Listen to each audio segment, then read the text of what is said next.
किसी जड़ पदार्थ के सामने सिर झुकाना अथवा उसकी पूजा करना मूर्ति पूजा कहलाता है। यदि कोई ऐसा कहे कि वेद आदि शास्त्रों में मूर्ति पूजा का ना विधान है ना निषेध है, अतः मूर्ति पूजा को करने से ना पाप होगा ना पुण्य होगा, जैसे हम हिचकी लेते हैं, खुजली करते हैं, हंसते हैं, ऐसा करने से ना पाप होता है ना पुण्य होता है। तो इसका उत्तर ये है कि मूर्ति पूजा का वेद आदि शास्त्रों में निषेध किया है। यजुर्वेद के 40वें अध्याय का 9वां मंत्र है, अंधन तमः प्रविशन्ति ये संभूति मुपासते ततो भूय इव ते तमो य उ संभूत्याम रताः। इस मंत्र का अर्थ महर्षि दयानंद जी सत्यार्थ प्रकाश के 11वें समोल्लास में करते हैं। जो असंभूति अर्थात अनुत्पन्न अनादि प्रकृति कारण की, ये संसार का कारण जो प्रकृति है जो कभी उत्पन्न नहीं होती, अनादि है, उस प्रकृति की ब्रह्म के स्थान पे उपासना करते हैं, वे अंधकार अर्थात अज्ञान और दुख सागर में डूबते हैं। और संभूति जो कारण से उत्पन्न हुए कार्य रूप पृथ्वी आदि भूत, पाषाण अर्थात पत्थर और वृक्ष आदि अवयव और मनुष्य आदि शरीर की उपासना ब्रह्म के स्थान पर करते हैं। वे उस अंधकार से भी अधिक अंधकार अर्थात महामूर्ख चिरकाल घोर दुख रूप नरक में गिर के महाकलेश भोगते हैं। इसी प्रकार से यजुर्वेद के 32वें अध्याय में 3रा मंत्र है, न तस्य प्रतिमा अस्ति। ये भी मूर्ति पूजा के निषेध में कहा गया है। इसका अर्थ महर्षि दयानंद जी करते हैं, जो सब जगत में व्यापक है उस निराकार परमात्मा की प्रतिमा, परिमाण, सादृश्य व मूर्ति नहीं है। इसी प्रकार से केनोपनिषद का भी प्रमाण दिया गया है मूर्ति पूजा के निषेध में। सत्यार्थ प्रकाश में वहाँ 5 श्लोक दिए हैं, एक श्लोक को लेते हैं।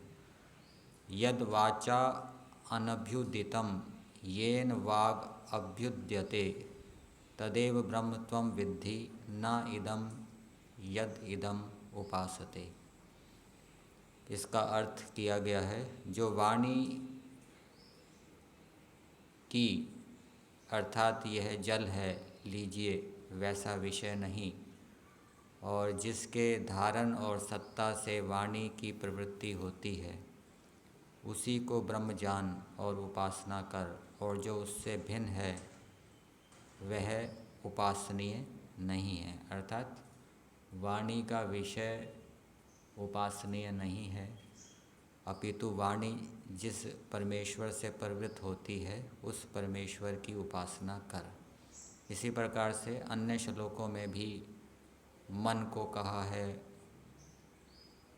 वायु को कहा है, श्रोत्र को कहा है, प्राण को लिया है कि ये जितने भी पदार्थ हैं, प्राण, श्रोत्र, मन आदि, ये ईश्वर की शक्ति से कार्य करते हैं, इसलिए ईश्वर की उपासना कर, इनकी उपासना, वायु आदि की उपासना ना कर।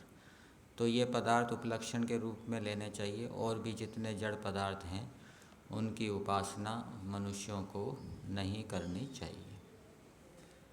अब यदि कोई ऐसा कहे कि यदि मूर्ति पूजा का निषेध वेद आदि शास्त्रों में है तो प्राप्तौ सत्याम निषेधः, प्राप्ति होने पर निषेध होता है। अर्थात किसी के लिए मूर्ति पूजा का विधान किया होगा, किसी के लिए निषेध किया होगा। यदि कोई ऐसा कहे तो उसका उत्तर है कि निषेध दो प्रकार के बताए गए हैं। एक प्राप्त का निषेध और दूसरा अप्राप्त का निषेध। प्राप्त का निषेध जैसे कोई किसी स्थान पर बैठा हो, उसको वहाँ से हटा दिया जाए, ये प्राप्त का निषेध कहलाता है। और अप्राप्त का निषेध का उदाहरण दिया है कि जैसे पिता अपने पुत्र से कहे कि तू कभी चोरी मत करना, तू कुएं में ना गिरना, तू कभी दुष्टों का संग ना करना, ये अप्राप्त का निषेध है। तो वेद आदि शास्त्रों में जो मूर्ति पूजा का निषेध किया है वो अपूर्व विधि है, अप्राप्त का निषेध समझना चाहिए। इसलिए और यह भी बात कही गई है कि जीवों के ज्ञान में अप्राप्त का निषेध है और ईश्वर के ज्ञान में प्राप्त का निषेध है। इसलिए मूर्ति पूजा का अत्यंत निषेध वेद आदि शास्त्रों में है, ऐसा समझना चाहिए।